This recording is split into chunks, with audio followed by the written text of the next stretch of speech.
कांग्रेस अपना अस्तित्व जनता के दिल में खो चुकी है। जो कांग्रेस पार्टी का 13 राज्यों में खाता ही नहीं खुला, जिस कांग्रेस पार्टी जहां जहां भारतीय जनता पार्टी के साथ सीधा सीधा मुकाबला रहा, केवल 26% स्ट्राइक रेट रही। और जिस कांग्रेस पार्टी के तीनों आंकड़ों को देख लो आप, 2014 के चुनाव, 2019 के चुनाव और आज भी 239 के आंकड़े तक वो कांग्रेस पार्टी नहीं पहुंची है। तो जो कांग्रेस पार्टी अपना अस्तित्व खो चुकी है, जनता में उसका स्थान नहीं,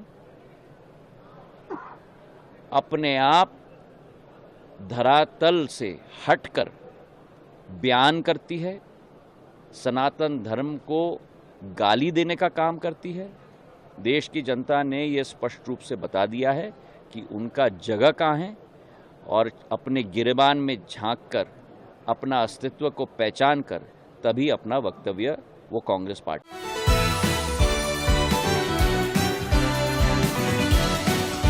नमस्कार, यूआईपी न्यूज देख रहे हैं आप। मैं हूं आपके साथ प्रांशु राठौर। मध्य प्रदेश में लोकसभा चुनाव के बाद से देखा जा रहा है कि किस तरह से कांग्रेस खेमे में हलचल तेज हो चुकी है। मालूम हो कि लोकसभा चुनाव जो हुए इस बार के लोकसभा चुनाव में बीजेपी ने मध्य प्रदेश की 29 लोकसभा सीटों पर बाजी मार ली, यानी कि 29 सीटें बीजेपी के पास जा चुकी हैं। ऐसे में देखा जा रहा है कि अब मध्य प्रदेश की कुछ सीटों पर, विधानसभा सीटों पर उपचुनाव होने जा रहे हैं और उपचुनाव के चलते कांग्रेस अपनी पकड़ को मजबूत बनाने की कोशिश कर रही है। मालूम हो कि साल 2023 के आखिरी में मध्य प्रदेश में विधानसभा चुनाव हुए थे और विधानसभा चुनाव में भी भारतीय जनता पार्टी ने बाजी मारी और अब लोकसभा चुनाव में भी बीजेपी बाजी मार चुकी है अपने सहयोगी दलों के साथ। ऐसे में देखा जा रहा है कि कांग्रेस की मुश्किलें बीजेपी के कई दिग्गज नेता बढ़ा रहे हैं। बात यहां पर मध्य प्रदेश में कर ली जाए महाराज के बारे में, यानी कि हम बात कर रहे हैं ग्वालियर के महाराज और मोदी कैबिनेट का हिस्सा ज्योतिरादित्य सिंधिया के बारे में। ज्योतिरादित्य सिंधिया जो एक वक्त कांग्रेस का हिस्सा रहे, लेकिन आज वह बीजेपी में है। बीजेपी में आने के बाद से ज्योतिरादित्य सिंधिया का कद और पद लगातार बढ़ ही रहा है। पहले भी वह मोदी कैबिनेट का हिस्सा थे और अब भी वह मोदी कैबिनेट का हिस्सा है। मालूम हो कि मध्य प्रदेश के पूर्व मुख्यमंत्री शिवराज सिंह चौहान भी अब मोदी कैबिनेट का हिस्सा है। कृषि मंत्रालय को वह संभाल रहे हैं, तो वहीं दूसरी ही तरफ निवेश मंत्रालय को संभाल रहे हैं ज्योतिरादित्य सिंधिया। और ऐसे में देखा जा रहा है कि सिंधिया कांग्रेस पर लगातार निशाने साध रहे हैं। तो सबसे पहले सिंधिया के यहाँ पर कुछ बयान आपको सुना देते हैं कि कांग्रेस को वह कैसे नसीहत दे रहे हैं। सुनिए जरा। भारतीय जनता पार्टी की प्रदेश कार्य समिति की बैठक है।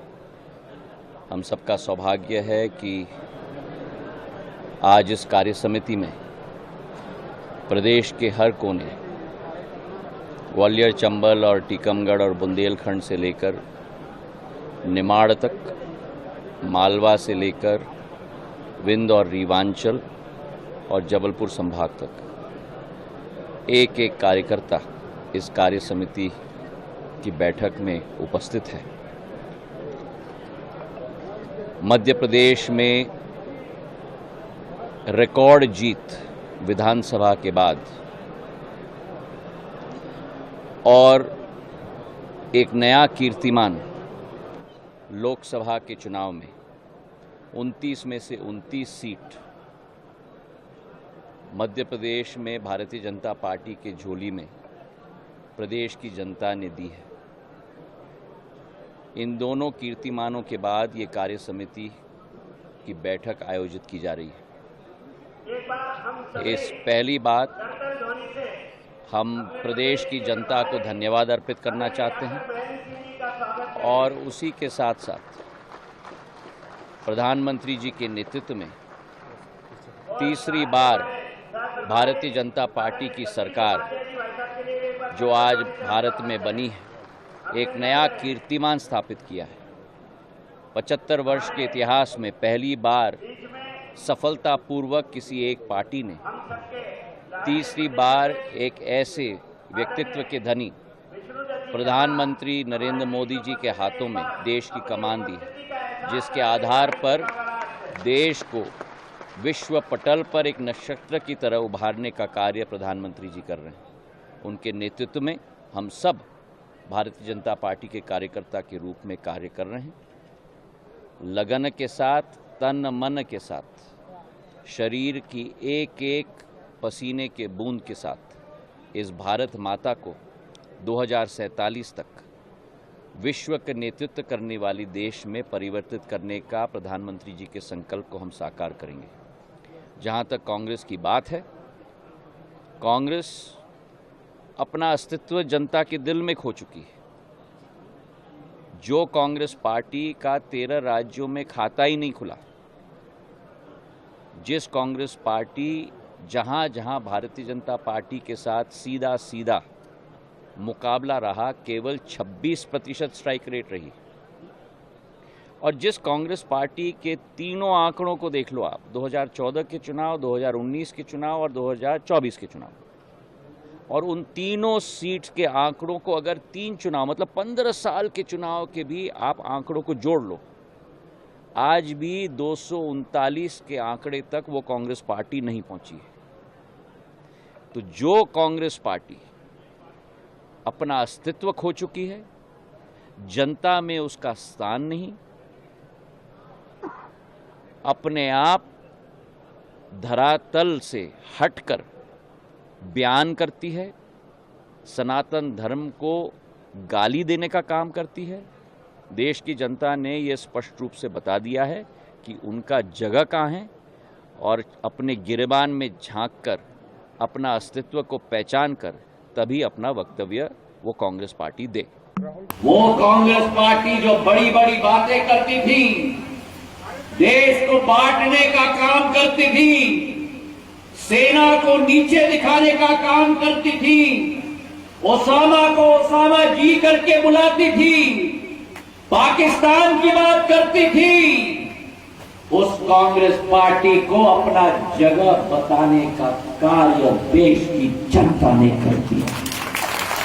आपने सुना, हाल ही में ज्योतिरादित्य सिंधिया एक कार्यक्रम का हिस्सा बने जहां पर उन्होंने बीजेपी की जीत को लेकर अपनी बात रखी, तो वहीं दूसरी ही तरफ कांग्रेस को वह नसीहत देते हुए नजर आए कि पहले वह अपने गिरेबान में झांके। और इससे पहले देखा गया कि सिंधिया एक दिन पहले ही जब हाल ही में एक कार्यक्रम का हिस्सा बने थे, तब भरे मंच से वह कांग्रेस को लेकर अपनी बात रखते हुए नजर आए थे।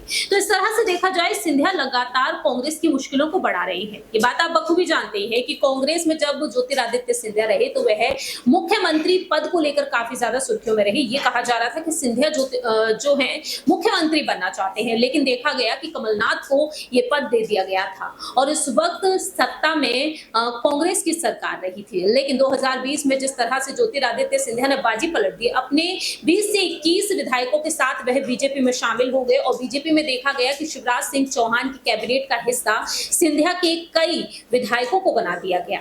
और तब से देखा जाए तो सिंधिया कांग्रेस के लिए एक बड़ी मुसीबत बने हुए हैं।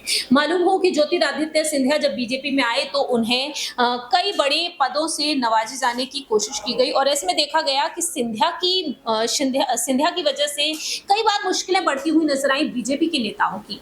और आज देखा जाए तो ज्योतिरादित्य सिंधिया एक बार फिर से बीजेपी में तमाम नई नई रणनीतियों पर काम कर रहे हैं और ऐसे में वह राहुल गांधी हो, मल्लिकार्जुन खड़गे हो, सोनिया गांधी या फिर प्रियंका गांधी कांग्रेस पर निशाना साधने से नहीं चूक रहे हैं। मालूम हो कि राहुल गांधी और ज्योतिरादित्य सिंधिया की जो दोस्ती रही है वो तकरीबन 16 साल तक रही है और 16 साल की ये दोस्ती जब टूट गई जब ज्योतिरादित्य सिंधिया कांग्रेस से बीजेपी में चले गए और आज वह राहुल गांधी पर निशाना साधने से बिल्कुल नहीं चूकते हैं। अब देखना यह होगा कि आने वाले दिनों में कांग्रेस यहाँ पर सिंधिया के इन ये भाषण जो है, जो बयान जो है, इनका जवाब कैसे देती है, ये देखना काफी ज्यादा दिलचस्प होगा। फिलहाल इस खास रिपोर्ट में इतना ही। देश और दुनिया की तमाम खबरों के लिए आप देखते रहिए UIP न्यूज। धन्यवाद।